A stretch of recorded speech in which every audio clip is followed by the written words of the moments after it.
warahmatullahi wabarakatuh. Perkenalkan, nama saya Afratul Samra. Saya mahasiswi Unit 3 di IAIN Kota Langsa tahun 2025.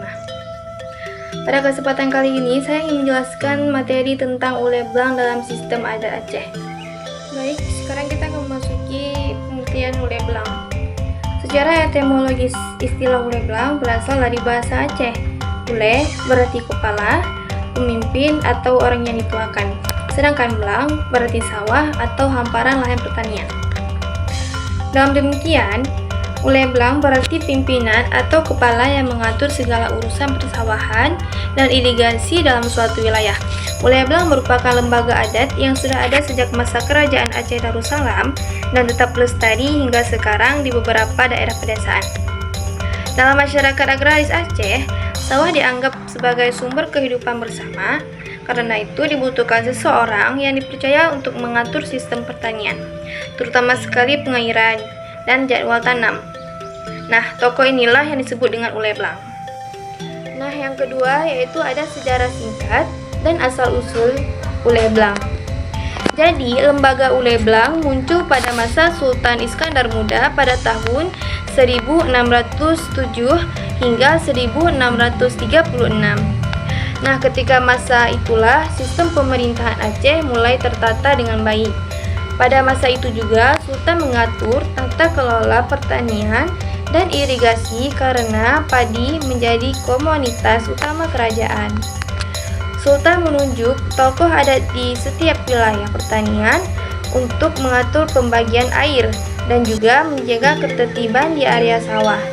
Nah, tokoh ini diberi kewenangan berdasarkan adat dan agama Islam untuk menetapkan waktu menanam dan menuai padi, menjaga saluran irigasi, dan mengatur penyelesaian sengketa pertanian.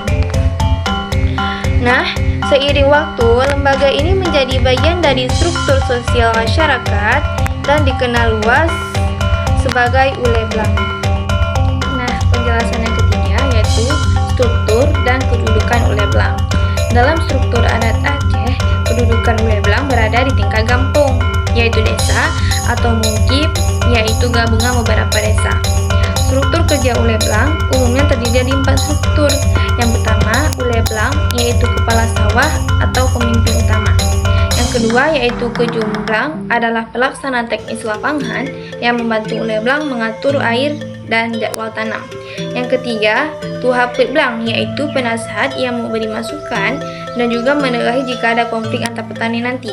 Dan yang keempat yaitu petani anggota blang, yaitu seluruh masyarakat yang menggarap sawah dalam wilayah tersebut.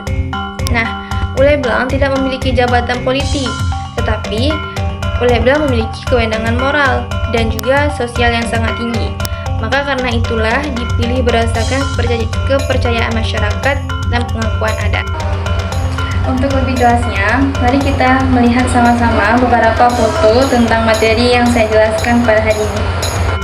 Nah, teman-teman, jadi tujuan saya menunjukkan foto-foto itu adalah tugas uleblang. Nah, ini dia penjelasannya.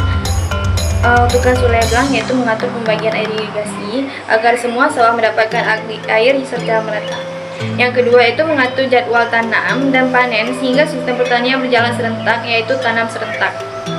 Yang ketiga, mengawasi pintu air, saluran irigasi dan waduk kecil agar berfungsi baik. Yang keempat, menangani dan menyelesaikan perselisihan antara petani terkait air atau tata sawah. Yang kelima, memberikan arahan teknis pertanian berdasarkan adat atau pengalaman. Nah, itu dia fungsi-fungsinya. Jadi, kesimpulan apa kita ambil dari penjelasan saya adalah uleblang merupakan lembaga adat khas Aceh yang memiliki peran penting dalam menjaga keseimbangan sosial dan ekonomi masyarakat tani. Selain berfungsi mengatur sistem pertanian dan irigasi, uleblang juga menjadi penjaga nilai-nilai adat, keislaman, dan kebersamaan masyarakat Aceh. Keberadaannya membuktikan bahwa sistem adat Aceh memiliki kearifan tinggi dalam mengatur kehidupan masyarakat secara mandiri dan harmonis.